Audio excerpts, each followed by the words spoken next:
Kamusta mga kaibon, ito ang aking YouTube channel, ito ang Kapatid TV Vlog. Maraming salamat po sa mga subscribers ko, at kung bago ka pa lang dito, huwag kalimutan ay click ang subscribe at notification bell para lagi kang update sa mga bago kong video. Noong 2014, ginulat ni Jelgel Lema ang mga fans sa buong mundo sa pamamagitan ng pagkapanalo sa International Classic mula sa Barcelona sa layong 1,258 kilometro. Bilang karagdagan, ang kanyang kalapati na si Sylvie ay nakakuha ng isa pang nangungunang 3 premyo sa prestihiyosong Spanish Classic na ito. Ang icing sa cake ay isang Olympic gold medal sa marathon competition sa Budapest Olympiad kasama si Romy.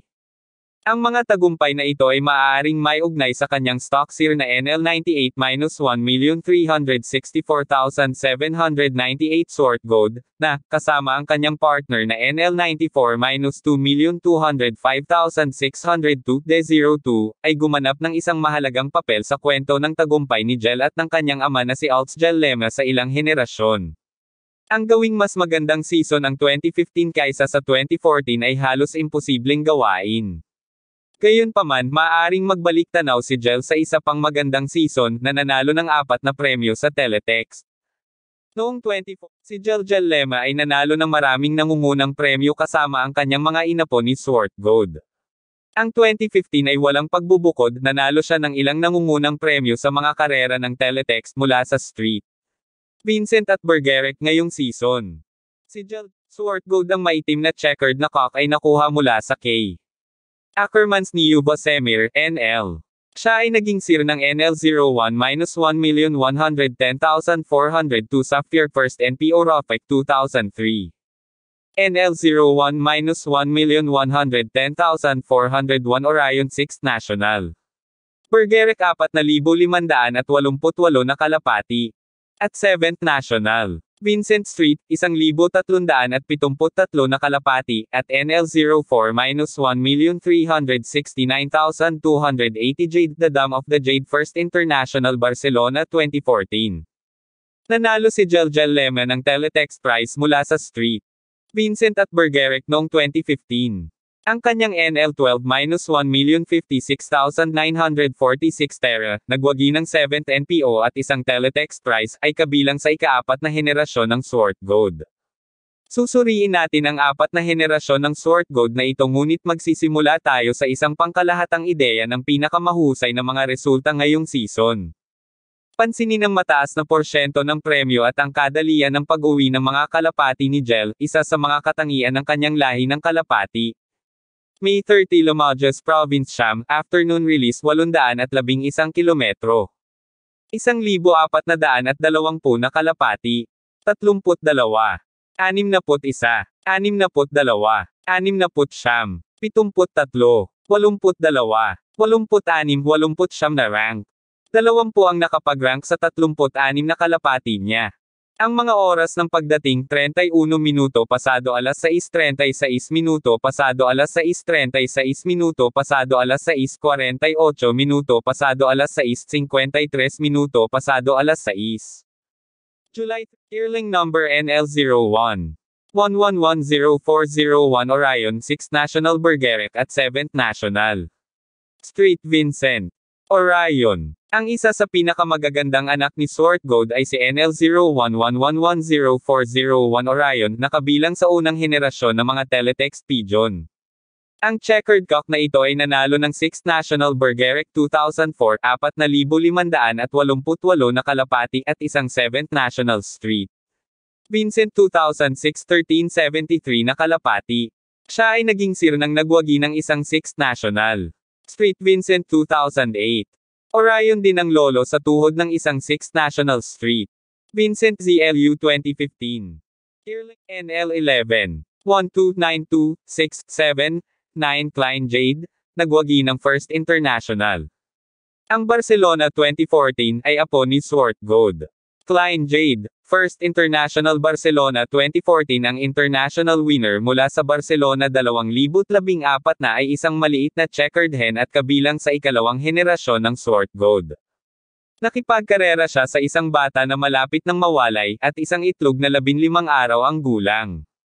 Ang internasyonal na nagwagi ay naorasan sa madaling araw 14 minuto pasado alas 5 pagkatapos na sumaklaw sa 1,258 kilometro. Ang kanyang dam ay NL04. 1369280 Jade, anak ni Swartgold x the 02. Nanalo si Jade ng ika-33 pambansang Rawfec noong 2006. Yearling number NL07. 1187339 Klein Quickstart J. Isang apo na si Swartgold Klein Quickstart J. Ang isa pang inahin ng ikalawang henerasyon ay ang checkered hen na NL07. 1187339 Klein Quickstart J. Nagwagi ng ika-14 na pambansang Bordeaux noong 2008. Talagang sumikat siya noong 2014 na pinalaki si Sylvie, nagwagi ng isang Third International Barcelona 2014. Iba pang mga inapo ng Clay sa Clay nanalo rin ang Quickstart J ng ilang nangungunang premyo noong 2015, halimbawa sa karera ng NPO mula sa Orange at sa pambansang lahi ng ZLU mula sa Marseille. Yearling number NL09. 1783772 Sylvie. Third International Barcelona 2014 Sylvie ang ikatlong henerasyon ng mga inapo ni Swartgold ay nagawang manalo rin ng mga internasyonal na nangungunang premyo. Ang NL09. 1783772 Sylvie ay nanalo ng pang-internasyonal na pangatlong premyo mula sa Barcelona 2014. Siya ay naorasan ng 38 minuto pasado alas 5 pagdating ng halos kalahating oras mamaya kaysa sa kanyang loftmate na si Klein Jade, na nakakuha ng internasyonal na unang premyo. Siya ay nakauwi ng mas maaga sa karera noong 2013 mula sa Perpignan kung saan siya ay naorasan ng 4:45 ng umaga. Si Sylvie ay apo ni Orion at isang dobleng apo sa tuhod ni Swartgold. Yearling number NL10. 1221795 Romy. Ginto sa Budapest Olympiad Romy ang NL10. 1221795 ay muling naglalarawan na ang isang inbreeding kasama si Swartgold ay nagbibigay ng magagandang resulta. Nanalo si Romy ng hindi bababa sa 5 premyo sa teletext sa kanyang matagumpay na karera bilang isang racing bird. Siya ang first national ace pigeon TBOTB sa marathon discipline noong 2013 at nanalo siya ng ginto sa marathon category sa Budapest Olympiad noong 2015. Si Romy ay apo at apo sa tuhod ni Sapphire, anak ni Swartgold. Nanalo naman si Sapphire bilang first NPO Rawfec noong 2013 at siya ang pinakamabilis sa sektor 4 na laban sa 3,285 na kalapati.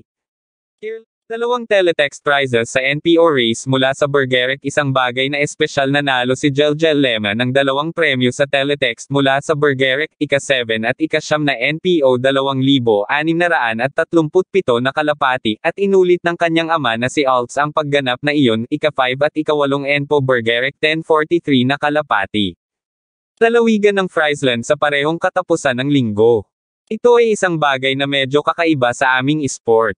Jel Lema sa ibang lofts ang isang detalyadong pangkalahatang ideya ng lahat ng mga nangungunang premyo na napanalunan sa iba pang mga loft na may mga Jel Lema pigeon ay magdadala sa amin ng masyadong malayo, ngunit mayroong isang tagumpay mula 2015 na nararapat na espesyal na banggitin.